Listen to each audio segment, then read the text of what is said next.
शुरुआत करेगा इसकी। इसीलिए मैंने हिम्मत करके मां भगवती का आशीर्वाद लेके भारतीय मित्र पार्टी का गठन किया और भारतीय मित्र पार्टी के नाम में ही है मित्रता।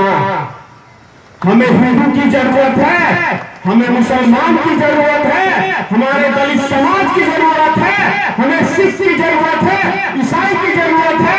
यानी भारतीय मित्र पार्टी में हर व्यक्ति, हर वर्ग के लोगों की जरूरत है।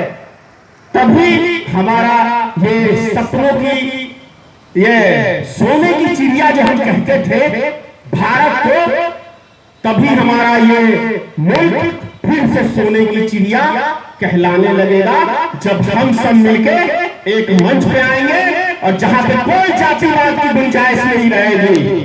इसी के साथ प्रिय बंधुगण, मैं अपनी वाणी समाप्त करता हूं। जय हिंद, जय भारतीय मित्र पार्टी और जय बेगूसराय की जनता। आप सबका बहुत बहुत धन्यवाद। और हमारे जिला अध्यक्ष राजेंद्र महतो जी का बहुत बहुत धन्यवाद, जो उन्होंने ये कार्यक्रम लिखा था। और आप सबका भी धन्यवाद।